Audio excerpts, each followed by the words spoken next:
एक रात की बात है, जब मैं सोई हुई थी कि अचानक मेरी नींद खुली। ऐसा लग रहा था कि कोई करा रही है। मैं दौड़कर माँ के कमरे की तरफ गई। मुझे लगा कि माँ की तबीयत खराब हो गई है। जैसे ही उनके कमरे के पास पहुंची तो दरवाजा खुला हुआ था। मैं थोड़ी और खोली तो देखा कि जीजू उनके।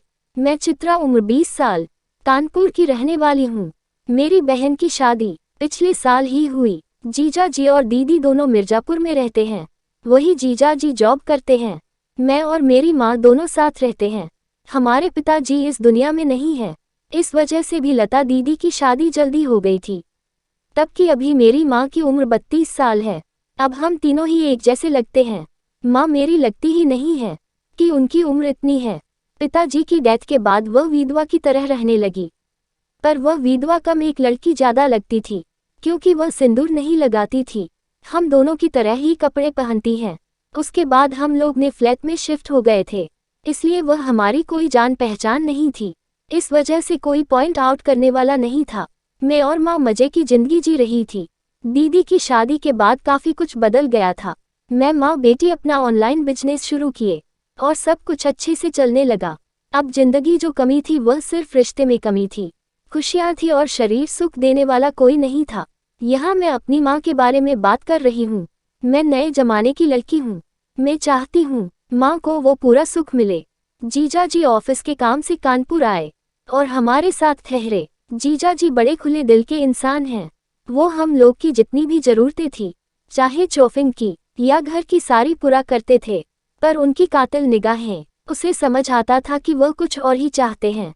वो हमेशा ही मेरी तरफ तारीफ करते थे और बात बात पर हाथ और कभी कभी मेरी पीठ पर हाथ फेरते। माँ के साथ ही ऐसा होता था। वह माँ के काफी करीब होते। माँ भी उनकी निगाहों से कई बातें कह जाती जो मुझे समझ नहीं आती। माँ अभी जवान थी और उनकी जिंदगी में खालीपन में समझ सकती हूँ। एक रात की बात है, मैं सोई हुई थी। अचानक मेरी नींद खुली।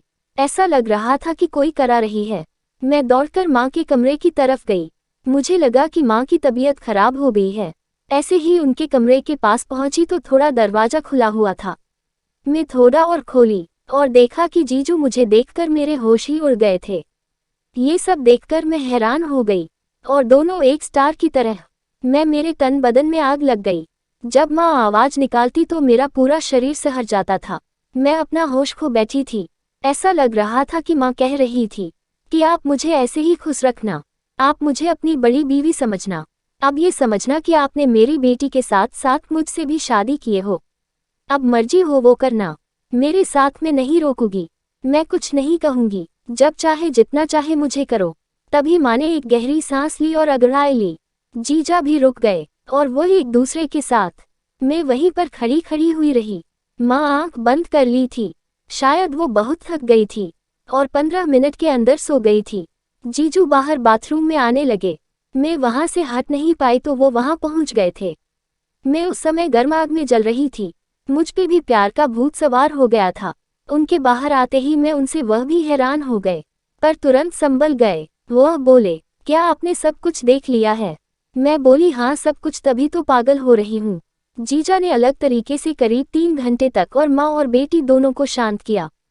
ये कहानी काल्पनिक है, इसका वास्तविक जीवन से कोई भी संबंध नहीं है।